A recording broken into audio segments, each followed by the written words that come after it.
ಸಾಂಬಾರು ಮಾಡಿಲ್ಲ, ಏನಿಲ್ಲ. ಬೆಳಗ್ಗೆ ಸಾಂಬಾರಿಗೆ ಬಿಟ್ಟಿದ್ದೀನಿ, ಅದೇ ಸಾರು. ನೀನೇನು ಸಾಂಬಾರು ಕೊಡು ಅಂತ ಬಂದಿದ್ದೀಯ, ಏನು ಸಾರೂ ಮಾಡಿಲ್ಲ ನಾನು ಕೊಡೋಕ್ಕೆ. ಲವಣ್ಯ ಸಾಂಬಾರು ಇಲ್ಲ ಅಂತಿದೆಯಲ್ಲೇ, ಏನು ಮಾಡೋಣ ಇವಾಗ? ಹೋಗ್ಲಿ ಬಿಡು, ಅನ್ನ ಮಾಡಿ ಚಟ್ನಿ ಮಾಡ್ತೀನಿ. ನಿಮ್ಮ ಮಾಮ ಲಾವಣ್ಯನ ಹತ್ರ ಸಾಂಬಾರು ಇಸ್ಕೊಂಡು ಬರೋಕೆ ಹೋಗು ಅಂತು. ನೀನು ನೋಡಿದ್ರೆ ಇಲ್ಲ ಅಂತೀಯ. ಬಿಡು, ಹೋಗಿ ಚಟ್ನಿನೇ ಮಾಡ್ತೀನಿ.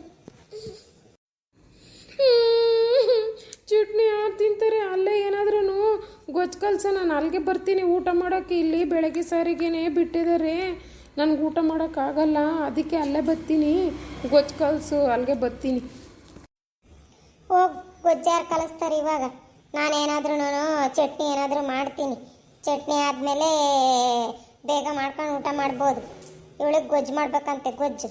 ಇನ್ನೇನು ಹೆಲ್ಪೇನು ಮಾಡೋಂಗಿಲ್ಲ, ಗೊಜ್ಜು ಮಾಡು ಅಂತ ಹೇಳ್ತಾಳೆ. ನಾನು ಗೊಜ್ಜು ಮಾಡಲ್ಲ, ಚಟ್ನಿ ಮಾಡ್ತೀನಿ, ಬಾ ಊಟ ಮಾಡ್ಕೊಂಡು ಹೋಗ್ವಿ ಅಂತ. ನನಗೆ ಚಟ್ನಿ ಬೇಡ, ಹೋಗು.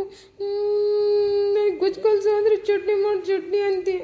ಚಟ್ನಿ ಮಾಡಿ ನಾನು ಊಟ ಮಾಡೋಕೆ ಬರೋಲ್ಲ. ಮತ್ತೆ ಆಗಲಿ ಬಿಡು, ಗೊಜ್ಜೆ ಕಳಿಸ್ತೀನಿ, ಅಲ್ಲಿಗೆ ಬಾ ಊಟ ಮಾಡೋಕ್ಕೆ. ಬೇಗನಾ ಫೋನ್ ಮಾಡ್ತೀನಿ, ಬೇಗ ಬಾ.